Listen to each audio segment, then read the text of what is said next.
Pertama, saya nggak perlu kenalan juga ya, udah pada kenal ya. Kita terkait dengan proses ini ya, perizinan di sekolah. Ada enggak yang masih mengalami kendala terkait dengan proses perizinan?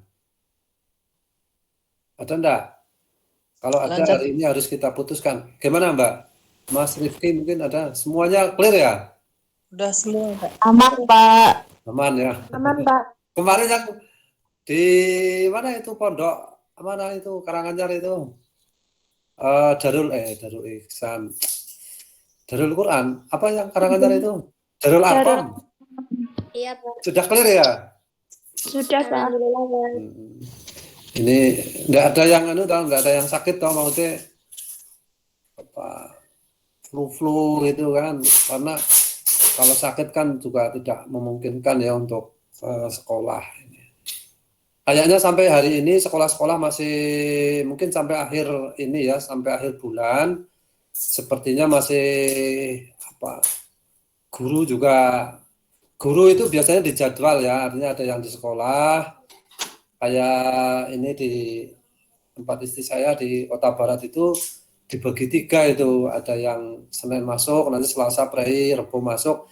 Tapi ketika prei bukan berarti prei tidak ngajar ya, proses pembelajaran tetap berlangsung, cuma boleh dari rumah, boleh dari sekolah, tapi wajib dalam 1 minggu itu 3 hari istilahnya ngajarnya di sekolah. Itu yang setahu saya begitu. Saya tidak tahu nanti di tempat kamu seperti apa polanya gitu. Oke, kalau proses perizinan sudah selesai, nanti kamu ini observasi ya, baru observasi di sekolah ya? Apa kan belum mulai ngajar toh Mbak ini? Sudah mulai ngajar belum? Belum, Mbak. Belum toh, masih observasi toh. Nah ini kok karena observasi online gimana caranya kamu nanti mengobservasi? Memungkinkan enggak bisa berkunjung ke sekolah beberapa saat mungkin ya? Beberapa sekolahan itu, Pak. Ke sekolahan juga, Pak.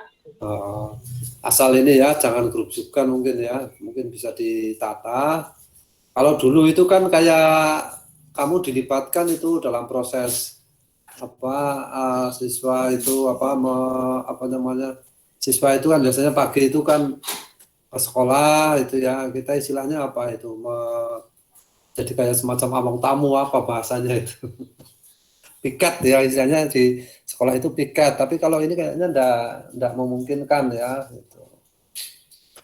Nah nanti coba diskusi tentang kendala-kendala. Nah sekarang observasi. Ya ini karena kita situasinya seperti ini kan tidak seleluasa kalau kita itu bisa melihat langsung di lapangan bagaimana proses pembelajaran itu berlangsung gitu ya. Kita kan tidak memungkinkan gitu. Nah, tetapi kamu juga dituntut oleh pihak kampus untuk mengobservasi. Observasi itu apa? Observasi itu kan kata awalnya kan melihat ya, mengamati itu, tapi tidak sembarang pengamatan itu. Pengamatan yang kamu lakukan itu pengamatan yang terbimbing, pengamatan yang terancana, pengamatan yang sistematis. Nah, prosesnya seperti apa? Pertama-tama kamu harus tahu dulu nanti sebetulnya data yang diperlukan untuk menyusun laporan itu apa. Itu namanya kalau jadi data-data yang dibutuhkan atau bentuk laporannya seperti apa, otomatis kan kamu kan udah tahu, oh data yang dibutuhkan itu ini. Nah, ketika kamu berbicara tentang data yang diperlukan ini, itu kalau kamu mau bepergian itu namanya mapping, itu Google Map itu yang akan membimbing seluruh pekerjaan kamu atau proses observasi kamu selama di lapangan. Bisa dengan wawancara, mungkin bisa dengan ini ya proses dokumentasi ya, proses penyusunan dokumen-dokumen ya tentang gurunya siapa saja itu kan perlu dilacak secara dokumen itu. Nah, jadi nanti sumber datanya kamu bisa lewat wawancara dengan guru-guru melalui proses dokumentasi dalam pengertian memfoto kondisi sekolah, mungkin bukti kehadiran kamu di sekolah itu ya. Dan proses ini dokumen dalam pengertian ini pelacakan dokumen-dokumen itu ya. Jadi ada dokumentasi, ada teknik dokumen. Nah, teknik dokumen itu mungkin termasuk sejarah sekolah, siapa yang tokoh-tokoh yang terlibat di situ, itu ya. Kalau guru-guru yang ada sekarang, situasi siswa bagaimana, struktur sosial siswa itu bagaimana gitu. Itu kamu coba cek itu. Nah, ini yang jarang dilakukan, tapi saya kira perlu ya. Kamu coba melihat data sebetulnya sekolah dalam radius sekian kilometer selatan, utara, timur, barat itu ada berapa sekolah sejenis. Misalnya kalau pondok di Darul Arkom itu sebetulnya ada sekolah Islam atau SMA Islam atau SMP Islam sejenis di situ itu ada berapa itu. Nah, dari situlah nanti kamu bisa melihat sebetulnya karakteristik atau posisi sekolahan yang kamu observasi di antara sekolah-sekolah lain itu di mana gitu. Jadi tidak hanya fokus ke sekolah itu ya, itu yang yang jarang dilakukan, tapi sebaiknya kamu bisa melakukan itu. Dalam penelitian yang kamu penelitian itu, kalau kamu melakukan itu namanya melakukan ini riset etnografis. Jadi apa yang kamu lihat dicatat, apa yang kamu dengar juga dicatat, apa yang penting difoto itu. Jadi sebetulnya dalam proses observasi itu kamu dibimbing untuk menjadi seorang observer atau seorang etnografis yang baik. Gitu. Jadi nanti ketika membuat laporan itu laporannya hidup.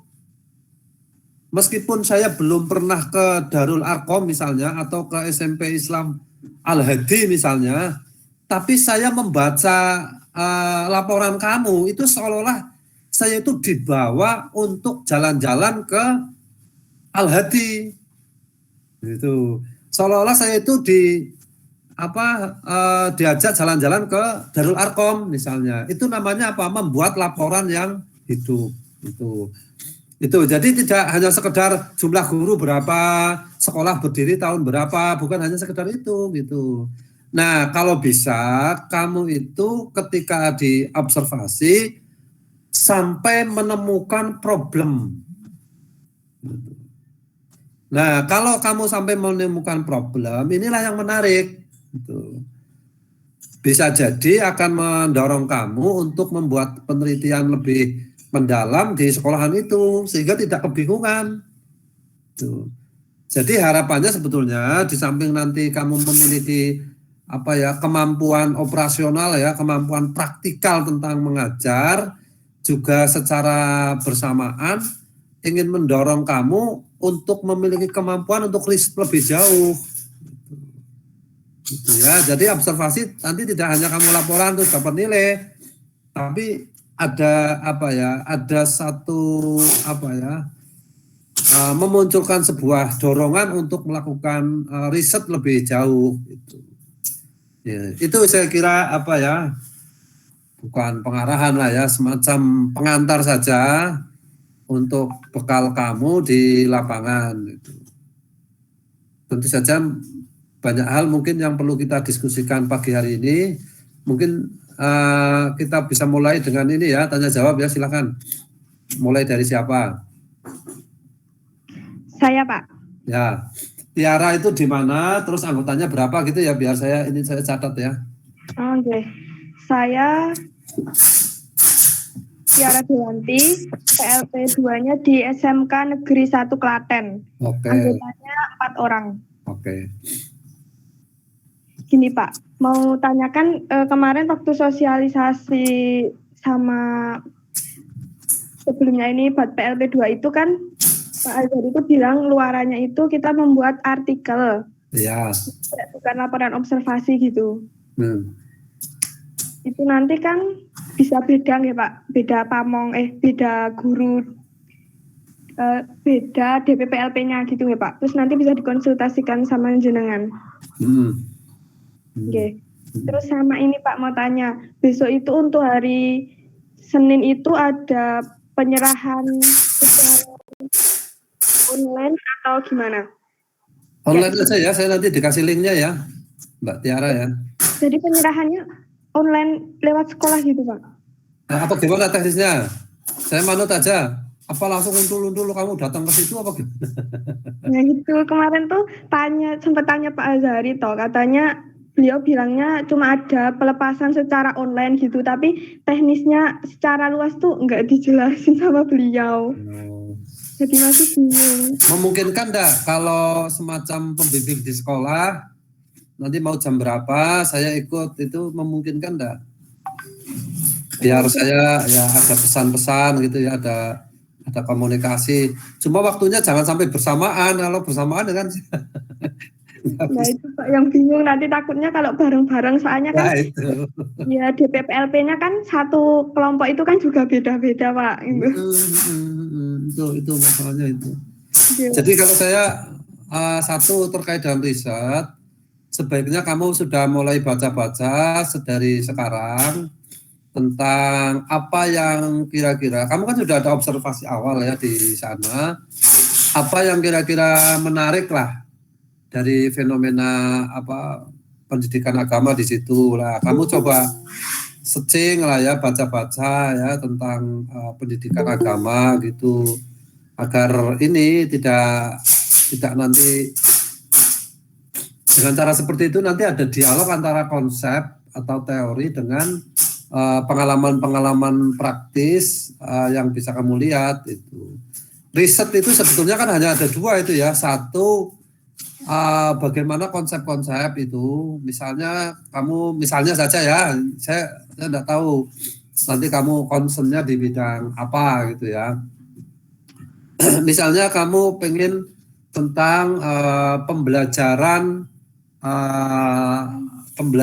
PAI di masa pandemi. Ini contoh aja itu. Kami ingin mengamati itu misalnya, atau ingin mengangkat tema itu gitu. Nah, otomatis kamu kan akan mencari sumber-sumber teori atau mungkin sumber-sumber yang sifatnya konseptual. Apa itu mungkin pandemi secara garis besar ya, tapi nggak usah detail, wong kamu bukan seorang epidemiolog ya, kamu seorang guru itu ya. Itu. Dan baca tentang teori-teori belajar. Itu yang akan menjadi basis teoritik ketika kamu melihat proses pembelajaran yang ada di sekolah. Jadi konseptualnya apa, nanti praktiknya seperti apa. Maka kalau misalnya pembelajaran PAI ya kamu baca buku-buku itu ya, kamu kan udah punya buku-bukunya ya, tinggal di refresh saja saya kira itu. Kalau di sekolah umum kan itu tidak banyak tidak banyak mata pelajaran kan hanya PAI itu ya. Cuma kalau 4 orang mungkin ada semacam, mungkin garis besarnya sama ya karena di sekolahan yang sama. Tetapi kalau nanti bentuk laporannya individual, mungkin masing-masing itu perlu melakukan penajaman atau melakukan pendalaman aspek-aspek pendidikan agama Islam yang ada di situ. Misalnya tentang pembelajaran online, misalnya ada yang itu.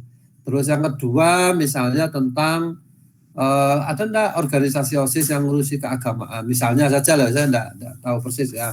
Terus ada enggak proses pendalaman Al-Quran di masa pandemi itu seperti apa misalnya.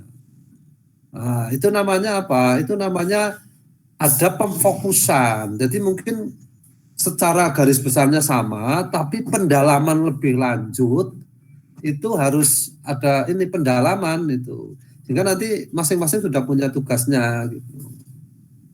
Dan itu kalau membuat artikel itu juga tidak mudah ya. Saya ini lama sekali karena kondisi COVID itu kan ini ya, pikiran macam-macam, agak emosi, barang sering tidak stabil ya, karena tahu-tahu temannya ada yang sakit, ada yang meninggal, saudaranya, jadi menguras pikiran lah ya, cukup menguras pikiran, cukup menguras emosi itu ya.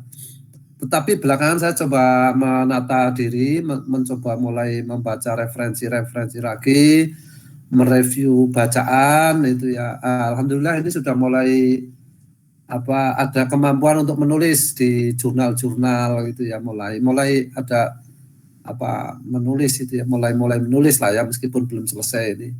Nah itu Mbak, jadi kalau mau ini sebagai sebuah penelitian, jadi di samping kamu banyak data yang diperoleh dari lapangan, juga harus mereview bacaan yang terkait dengan objek yang akan kamu jadikan bahan penelitian. Gitu ya Mbak Tiara, ada yang tercacar tadi jawaban saya? Oke Pak, sampun. Ya, ada yang lain silakan. Orangnya Pak. Ya.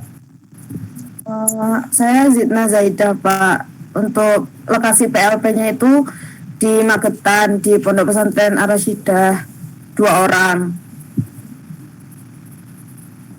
Mau tanya yang tentang artikel itu Pak.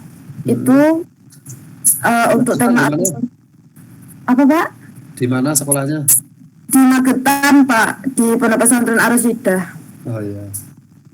Itu untuk artikelnya itu diambil dari apa ya? Yang menarik tentang sekolah itu atau tentang pembelajaran gitu. Maksudnya selama kita mengajar gitu, mungkin bisa diambil dari RPP yang kita buat atau apa gitu, atau keseluruhan tentang sekolahnya gitu Pak. Istimewanya sekolah apa gitu, itu yang kita ambil gitu, atau dari pembelajarannya gitu. Ya, kalau pesantren itu kan memang agak umum ya, agak umum. Kalau di sekolah umum itu kan aspek yang di kajian itu kan terbatas pelajaran PAI-nya. Tetapi kalau di pesantren itu sebenarnya agak lebih umum karena bisa kepemimpinannya macam-macam. Hanya saja mungkin yang lebih fokus agak ke pembelajarannya saja Mbak. Itu. Tapi kalau di pesantren ini anak-anaknya masuk enggak? Mbak Zidna. Kalau sementara ini belum Pak. Kemarin sebenarnya mau masuk, tapi karena habis itu ini diperpanjang sampai akhir, jadinya belum masuk juga. Berarti anak ya pondok beda-beda. Ini anak saya di Darul Ihsan Muhammad ya, Seragan udah masuk itu. Kemarin waktu awal-awal darurat. Pas hari Ahad berarti udah berapa ini? 2 minggu atau 3 minggu ini saya antar. Artinya akan bervariasi ya. Gitu. Jadi mungkin yang lebih urgent ya, karena kamu lebih fokus ke observasi pembelajaran, mungkin aspek pembelajaran. Karena di sekolah itu kan ada, bisa jadi menurut saya juga aspek budaya juga menarik sebenarnya, budaya sekolah ya. Tapi kaitkan saja dengan pembelajaran itu, budayanya itu. Kegiatan OSIS misalnya. Jadi kalau hanya 2 orang bisa melakukan highlight saja Mbak, itu aspek-aspek secara umum, terus kemudian ada aspek apa yang perlu di pendalaman gitu. Saya kira kurikulumnya juga bagus Mbak, di sana itu kurikulumnya seperti apa, terus perbedaannya misalnya dengan kurikulum, itu SMA apa MA Mbak, madrasah Mbak? SMA Pak. Nah bedanya dengan yang negeri seperti apa, itu menarik Mbak. Misalnya ini saya tidak mengarahkan loh ya, saya hanya contoh saja ya, jadi jangan terus dibuat pegangan yang sifatnya kaku ya, tapi contoh saja. Misalnya kamu membahas misalnya perbedaan kurikulum di pesantren yang kamu teliti tadi dengan kurikulum pendidikan nasional misalnya saja. Nah kurikulum itu kan mulai dari aspek konseptual ya, di aspek kebijakan, mungkin di struktur mata pelajaran itu loh Mbak. Mungkin mulai dari situ perbedaannya di mana kamu buat tabel gitu ya.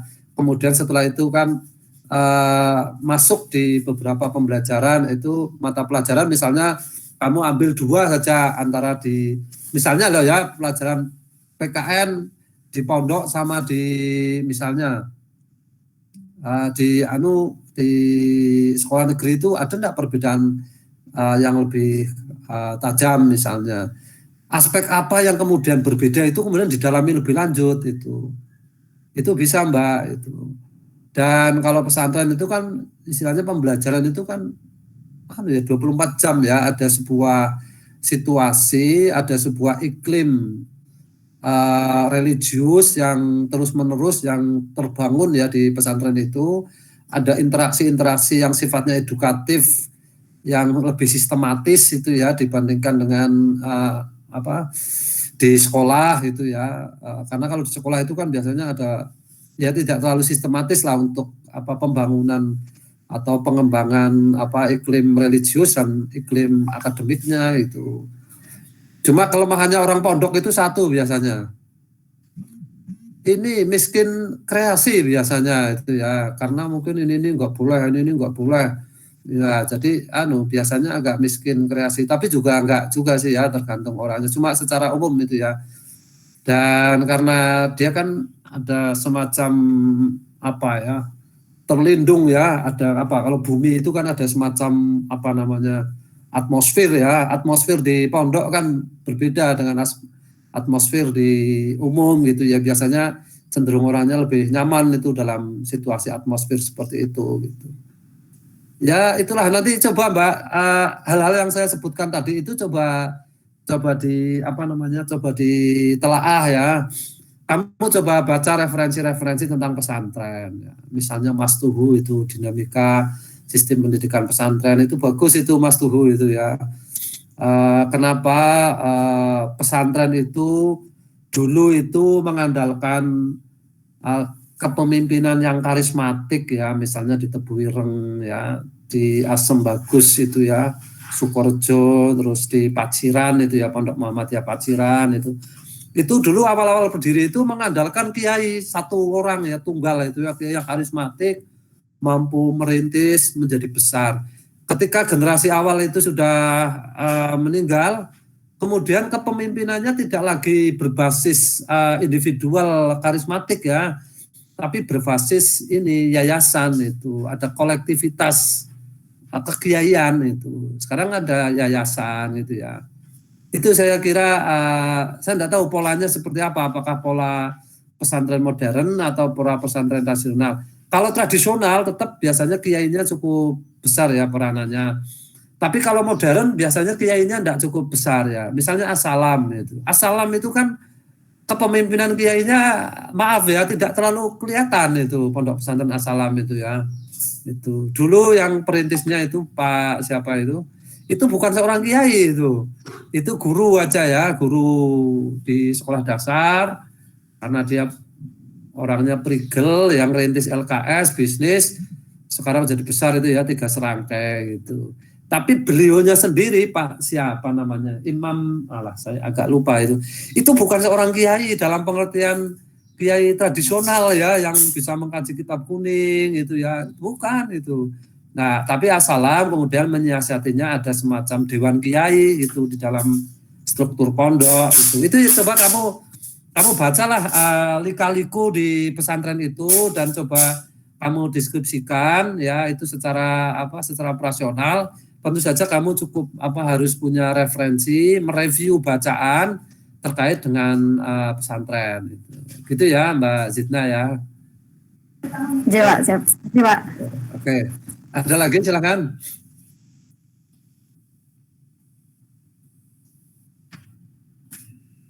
Oke, nanti silakan ya kalau ada sesuatu yang mau didiskusikan silakan lewat WA ya.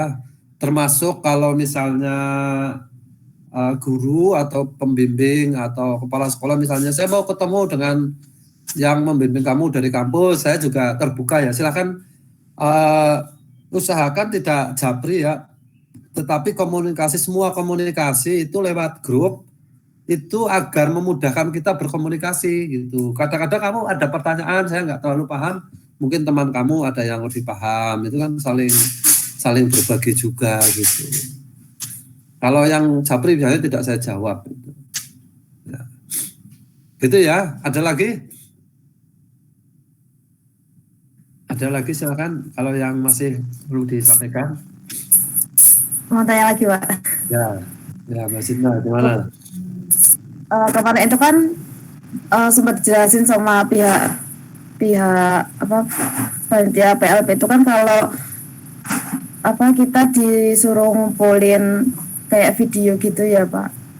Itu jadinya itu videonya tuh isinya tuh apa gitu Pak? Maksudnya kayak video micro teaching gitu, jadi ada pembukaan, isi dan penutup ketika kita ngajar, atau kompilasi atau bagaimana gitu Pak. Kemarin agak nggak terlalu jelas gitu juga, ngumpulinnya juga video itu kapan, terus artikel emang minggu kelima Pak. Tapi kalau yang buat video saya belum begitu ngumpulinnya itu kapan, terus kayak gimana gitu yang dipengenin. Aduh, ada yang tahu penjelasannya tuntas kemarin? Saya mau jawab nanti kalau nggak pas. Ada yang kemarin terkait dengan video? Cuma ini pemahaman saya karena kamu kan ini masih tahap observasi. Video itu ya isinya secara umum tentang profil sekolah, terus bagaimana pembelajaran di masa pandemi gitu aja, di shooting aja, misalnya guru sedang ngajar lewat internet gitu ya, misalnya itu aja Mbak. Dan durasinya berapa sudah ditentukan belum? 5 menit. Jangan lama-lama mestinya ya. Durasinya berapa sudah ditentukan belum videonya Mbak Zidna? Belum ditentukan Pak. Oh. Ini Pak, kemarin tuh saya tuh dengarnya gini, kalau dari pihak itu sananya, dari panitianya tuh kalau video itu nanti dikumpulkan setiap hari Sabtu di akhir setelah pembelajaran. Yang dikumpulkan itu video pembukaan sama penutupan saja saat mengajar gitu. Minimal itu 4 kali pertemuan gitu Pak, dari pihak panitianya tuh seperti itu kemarin. Waktu guru ngajar berarti?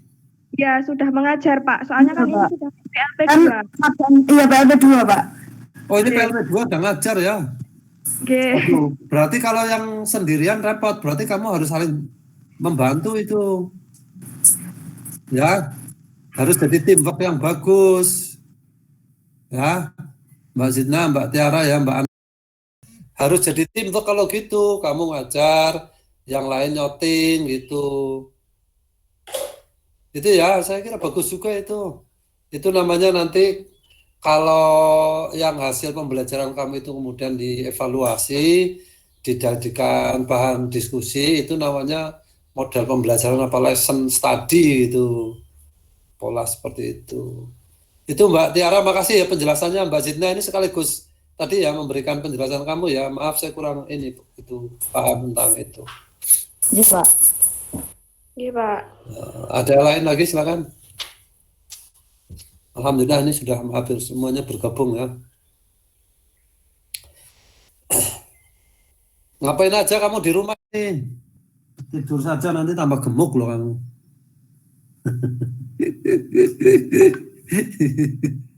Paling tambah kuru ini. Libur Pak, mati liburan yang bentar habis UAS.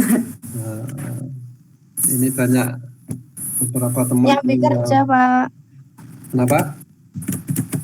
Nabi kerja apa? Kerja apa Mbak Alisa? Teman Pak. Hah? Biar nggak gabut. Part-time biar nggak gabut. Dia adalah sambil baca-baca. Kamu udah semester 6 tuh ini? 6 apa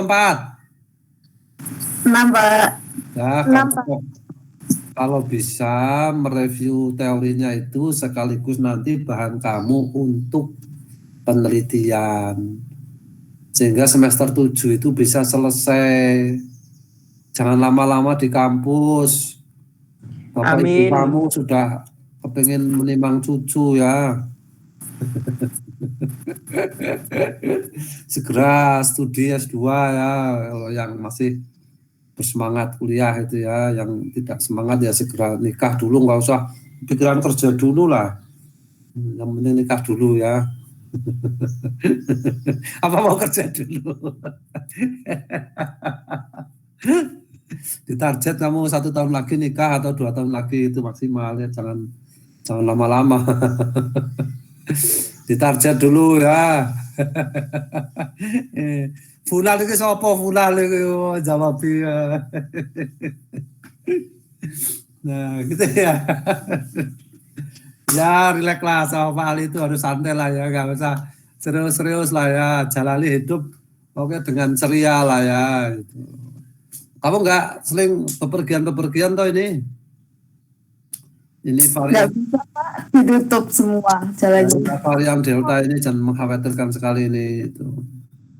Ya, aduh, mudah-mudahan segera berlalu lah gitu ya. Saya udah kangen sebetulnya mau nyeneni kamu itu secara tatap muka. Ya, kalau nyeneni lagi laptop ini kayak emang nyeneni sama TV. Aduh, mudah-mudahan nanti ya bisa selesai semua lah. Oke, ada yang mau disampaikan? Kalau nggak ada cukup. Zia Amalia mau menyampaikan sesuatu? Cukup Pak, beberapa tadi udah ditanyain teman-teman Pak. Oke, terima kasih ya. Thank you for join in this morning. Semoga kita sehat semua ya. Menjaga diri lah. Semoga tidak ada sesuatu. Ini dosen UMS kemarin juga 2 minggu yang lalu ada yang meninggal ya. Ini cukup ini dari ekonomi ya, kalau nggak salah. Mudah-mudahan semuanya sehat-sehat semua, kamu keluarganya juga sehat, sukses dalam pengertian bisa menyelesaikan kuliah maksimal semester 8 maksimal ya. Hendaknya semester bisa selesai ya. Billahi taufiq wal hidayah. Wassalamualaikum warahmatullahi wabarakatuh. Waalaikumsalam warahmatullahi